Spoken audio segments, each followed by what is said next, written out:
धर्मनगरी उज्जैन के प्रसिद्ध अखंड आश्रम में यात्री निवास के अनुबंध को लेकर शुरू हुआ विवाद अब गंभीर कानूनी और वैचारिक टकराव में बदल गया है। एक और फरियादी पक्ष ने करोड़ों की धोखाधड़ी और फर्जीवाड़े के आरोप लगाते हुए एफआईआर दर्ज करवाई, तो वहीं महामंडलेश्वर शांति स्वरूपानंद महाराज ने इन आरोपों को आश्रम पर कब्जे की साजिश बताते हुए खारिज कर दिया।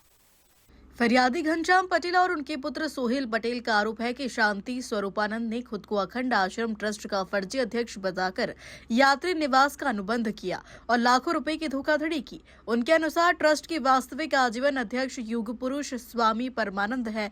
कोर्ट के आदेश पर महाकाल थाना पुलिस ने शांति स्वरूपानंद सहित अन्य आरोपियों के खिलाफ धारा 419 और 420 के तहत मामला दर्ज किया है। घनश्याम पटेल पक्ष ने पुलिस पर भी गंभीर आरोप लगाए हैं। उनका कहना है कि 1 साल से मामले में कोई ठोस कार्रवाई नहीं की गई, बल्कि थाना प्रभारी और जांच अधिकारी द्वारा कोर्ट में उनके खिलाफ फर्जी मामलों की सूची पेश कर उनकी जमानत प्रभावित करने की कोशिश की गई। इसको लेकर उन्होंने न्यायालय में परिवाद भी दायर किया है।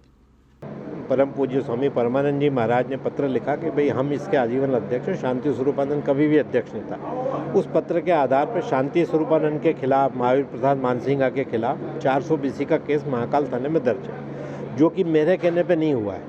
न्यायालय ने जांच की, न्यायालय ने पुलिस से प्रतिवेदन मांगा। पुलिस ने बोला कि हाँ, इन्होंने खुद को फर्जी रूप से अध्यक्ष बनाया और महावीर प्रसाद मानसिंघा ने उनकी गवाही दी है। तो वो एक सिद्ध केस है जिसमें उनको सजा होनी है। लेकिन आज 1 साल हो गया है उसको, उस पर महाकाल थाने ने कोई कार्रवाई नहीं करी, क्योंकि महाकाल थाने उसी अखंड आश्रम में पड़ता है।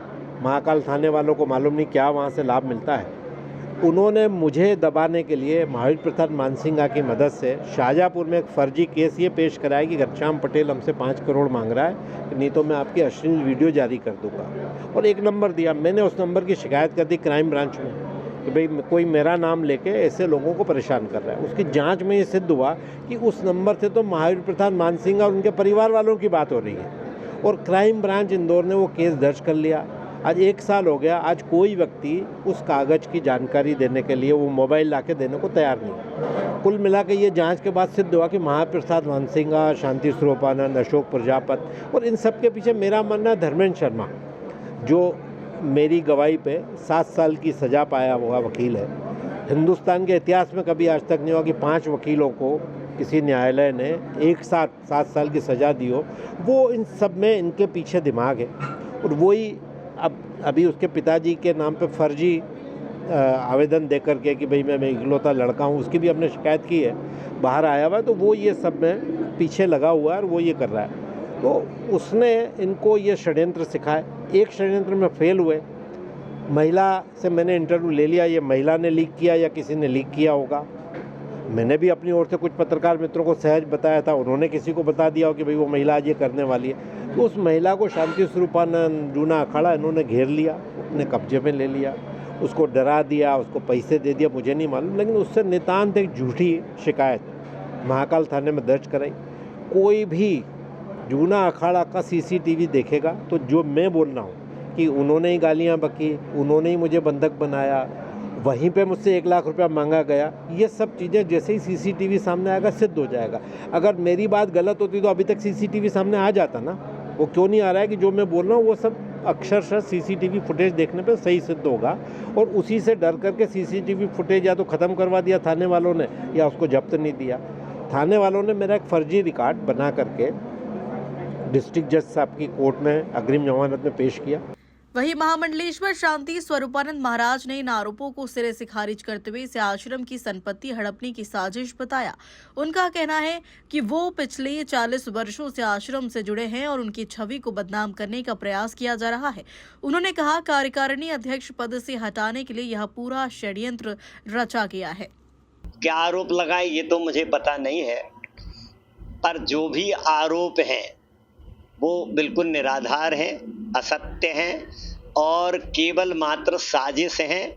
तो साजिश करके लोग मुझे इसलिए फंसाना चाहते हैं कि ये अखंड आश्रम ट्रस्ट के जो कार्यकारी अध्यक्ष हैं, ये कार्यकारी अध्यक्ष के पद से हट जाएं और ये आश्रम पर लोगों के कब्जे हो जाएं। कुछ यात्री निवास को लेकर के भी इसी तरह का विषय है। तो असल में जब व्यक्ति के स्वार्थ बहुत गहरे हो जाते हैं तब व्यक्ति किसी के विरुद्ध कुछ भी करने को, कुछ भी कहने को तैयार हो जाता है। जबकि मुझे लगता है हम सब हिंदू हैं, सनातनी हैं, हम सबको इस विषय पर तो कम से कम इतना आश्वस्त, हम 40 साल से हैं उज्जैन में। मुझे लगता है तुम सब लोग भी छोटे रहे होगे और आज मुझे 15-20 साल से तो आप लोग ऐसे ही देख रहे होंगे, सुन रहे होंगे। ऐसा कोई मेरे विरुद्ध किसी तरह का ना षड्यंत्र कभी किसी ने किया है और ना ही कोई ऐसा विषय लोगों के संज्ञान में अभी तक आया है कि महाराज इस तरह की गतिविधि वाले हैं। होता तो फिर नगर में भी तो आखिर रह ही रहते हम ना। इतने सारे भगत हमारे से जुड़े हैं, आते हैं, प्रवचन करते हैं, हम कथा करते हैं। हर क्षेत्र में उज्जैन की कथा होती है, वहां सैकड़ों की संख्या में महिलाएं होती हैं। कभी तो मामला उज्जैन से बाहर भी फैल चुका है। घनश्याम पटेल पक्ष का आरोप है कि उन्हें फंसाने के लिए शाजापुर में हनी ट्रैप की झूठी कहानी गढ़ी गई, जबकि वाराणसी में भी उन्हें धमकाकर उगाही की कोशिश का मामला दर्ज करवाया गया है। इस पूरे घटनाक्रम ने विवाद को और अधिक जटिल बना दिया है। उज्जैन से विमल बैंडवाल की रिपोर्ट।